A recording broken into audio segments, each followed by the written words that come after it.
অবশেষে জনগণের প্রত্যাশিত সেই কাঙ্ক্ষিত ঘোষণা সরকারের পক্ষ থেকে আসলো, সিদ্ধান্ত বাস্তবায়ন হয়েছে। এবার আমরা রহস্য উদ্ঘাটন করতে পারব। আসল ক্রেডিট সাংবাদিক ইলিয়াসের।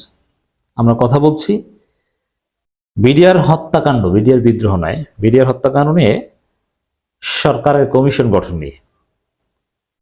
কমিশন গঠন না করার সিদ্ধান্ত নিয়েছিল ভারত, হয়তোবা সরকারকে ম্যানেজ করে ফেলেছিল, বিষয়টা স্কিপ করার চেষ্টা হয়েছিল।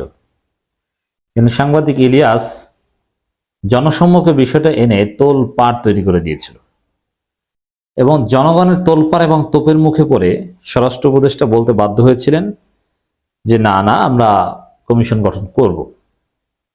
শেষ পর্যন্ত কমিশন গঠন করেছে। এটা নিঃসন্দেহে আমাদের প্রত্যাশিত সফলতা, কাঙ্ক্ষিত সফলতা, এবং আমি ব্যক্তিগতভাবে সাংবাদিক ইলিয়াসকে ক্রেডিট দিব। এটা নিয়ে আদালতের দৃষ্টি আকর্ষণ করা হয়েছে, কিছু আইনজীবীও এটা নিয়ে তৎপরতা চালিয়েছে। যতই চালাক, সাংবাদিক ইলিয়াসের বক্তব্যে যেভাবে তোলপাড় তৈরি হয়েছিল, অন্য কোনো বক্তব্যে এতটা তোলপাড় তৈরি হয়নি বা সরকারের উপর চাপ যায়নি। সরকারকে প্রচন্ড চাপে রেখেছিল সাংবাদিক ইলিয়াসের বক্তব্য। এই আসছে সপ্তাহে সাংবাদিক ইলিয়াস আরো কিছু ঘটনা ঘটিয়ে দিবেন, আরো কিছু গোমর ফাঁস করবেন বিভিন্ন জনের।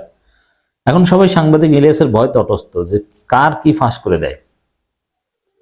অবশ্যই বিএনপির লোকজনে কিছু ফাঁস করলে আসে যায় না, এটা তারা মানে ঘটনা সত্য হোক আর মিথ্যা হোক, তাদের লজ্জা শরম তো এখন আর নেই, আওয়ামী লীগের মতো হয়ে গিয়েছে।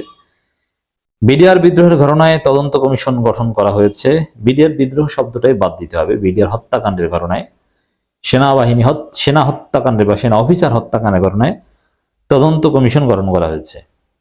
এখন এই কমিশন নিয়ে এত নাটক টাটক এগুলো আমরা সব বুঝি। এর সাথে সম্পৃক্ত ভারত, শেখ হাসিনা তো আছেই, ভারত জড়িত। ভারতকে দায় মুক্তি দিতেই কমিশন গঠন না করার একটা সিদ্ধান্ত নেওয়া হয়েছিল।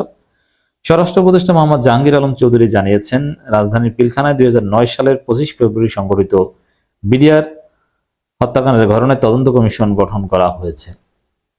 এটা নাম দিয়েছে বিডিআর বিদ্রোহ। এটা আর এক ফাজলামি। এই ঘটনাকে ধামাচাপা দেওয়ার সবচাইতে বড় চেষ্টার একটা হচ্ছে এই ঘটনার নাম দেয়া বিডিআর বিদ্রোহ। এটা কোনো বিডিআর বিদ্রোহ নয়, এটা সাধারণ নাটক, ভারতের ষড়যন্ত্র, সেনা হত্যা।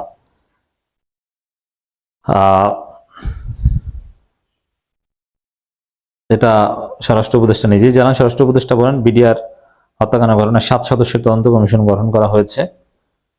প্রধান উপদেষ্টা এতে সই করে দিয়েছেন। প্রধান উপদেষ্টা সই করার মধ্য দিয়েই চূড়ান্ত রূপ পেয়েছে। প্রধান উপদেষ্টা সই করেছেন, জনগণের প্রত্যাশা পূরণ। এবার রহস্য উদ্ঘাটনের পালা। স্বরাষ্ট্র উপদেষ্টা বলেন, বিডিআর বিদ্রোহের ঘটনায় 7 সদস্যের তদন্ত কমিশন গঠন করা হয়েছে।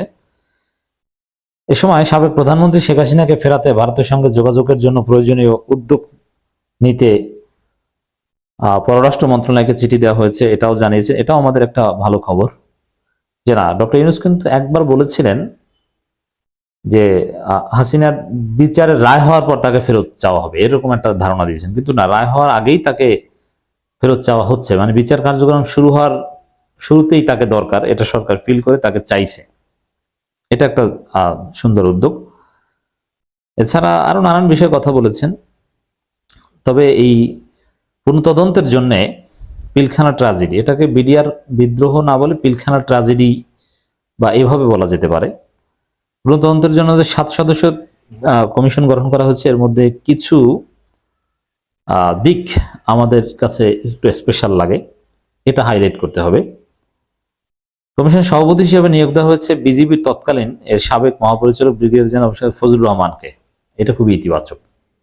অর্থাৎ তিনি এই রহস্য উদ্ঘাটনে গুরুত্বপূর্ণ ভূমিকা পালন করতে পারেন। তিনি জানেন সত্য আসবে। আসলে কি বিডিআর বিদ্রোহ তাদের প্রতি ক্ষোভ ছিল না, সিস্টেমে তাদেরকে নামিয়ে দিয়ে একটা ঘটনা ঘটানো হয়েছে। এটা ভারতের ষড়যন্ত্র।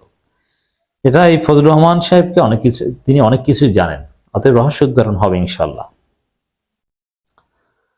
এবং এখানে সামরিক বাহিনীর 2 জন অফিসার থাকবেন, ঢাকা বিশ্ববিদ্যালয়ের একজন শিক্ষক থাকবেন, জগন্নাথ বিশ্ববিদ্যালয়ের একজন শিক্ষক থাকবেন, সিভিল সার্ভিসের একজন সিনিয়র কর্মকর্তা থাকবেন, পুলিশের একজন সিনিয়র কর্মকর্তা থাকবেন। এটা ব্যালেন্স হয়েছে। এর আগে বলা হয়েছিল যে সামরিক বাহিনীর সদস্য বেশি থাকবে না, সামরিক বাহিনী সেখানে একটা পক্ষ, তাহলে কনফ্লিক্ট অফ ইন্টারেস্টের বিষয়টা চলে আসতো। এই জন্য ব্যালেন্স করে রাখা হয়েছে। সিভিলিয়ান অনেককে রাখা হয়েছে, মানে চমৎকার কমিশন হয়েছে। এই কমিশন পারফেক্ট কমিশন। এই কমিশনের মধ্য দিয়ে আমাদের সেই ট্রাজেডি, পিলখানা ট্রাজেডি রহস্য উন্মোচন হবে। এবং রহস্য কি উন্মোচন হবে এটা আমরা ভালোভাবেই জানি, যে ভারত এই কাজ করেছে, নেপথ্যে ছিল ভারত। এটা সাংবাদিক ইলিয়াস প্রমাণ দিয়েছেন আগে। সাংবাদিক ইলিয়াস এই বিডিআর বা পিলখানা ট্রাজেডিতে যে ভারতের হাত রয়েছে এটা অনেক আগেই বলেছেন, প্রমাণ দিয়েছেন। সেটা নিয়ে অনেক আলোচনা আমরা করেছি, সেদিকে যাচ্ছি না। সেগুলোই দেখবেন অফিসিয়ালি সেগুলো আসবে। এবং শেষ পর্যন্ত এই কমিশন গঠন যাতে না হয় এজন্য এড়িয়ে যাওয়া, স্কিপ করার চেষ্টা, কত কিছু আমরা দেখেছি। সেটাও সাংবাদিক ইলিয়াসের দূরদর্শিতায় বা তার যে সোর্স আগেভাগে জানতে পেরে জনগণকে সচেতন করা, এবং আইনজীবীদের যে রিড বা তাদের যে বক্তব্য কমিশন গঠন করা হচ্ছে না এই সংক্রান্ত, এটা ওই সাংবাদিক ইলিয়াস আগে সতর্ক না করলে হয়তো বা আইনজীবীরা এভাবে নড়েচড়ে বসতেন না। এই জন্য আমরা বলতে চাই দর্শক, সাংবাদিক ইলিয়াস দেশের জন্য অসামান্য অবদান রেখে যাচ্ছেন, দেশকে বড় বড় ষড়যন্ত্রের হাত থেকে বাঁচাচ্ছেন। তাকে অনেকে নেগেটিভলি দেখছেন যে মানুষের মধ্যে হতাশা তৈরি করছে, না, তার অ্যাক্টিভিজম বা তার ফিলোসফি অনুযায়ী তিনি সঠিক অবস্থানে আছেন। হ্যাঁ, তার সবকিছু যে আমরা বিশ্বাস করবো এটা না। আর তিনি নিজেও বলেন না যে আমি ভুলের ঊর্ধ্বে, আমি যা বলি সব চূড়ান্ত সত্য, কথা তিনিও বলেন না। তবে তিনি দেশের জন্য অসামান্য অবদান রেখে যাচ্ছেন। তার বড় প্রমাণ হচ্ছে তার ক্রেডিটে, তার কল্যাণে আমরা বিডিআর হত্যাকাণ্ডের পুনঃ তদন্ত কমিশন দেখলাম, সরকার সিদ্ধান্ত নিয়েছে, প্রধান উপদেষ্টা সই করেছেন।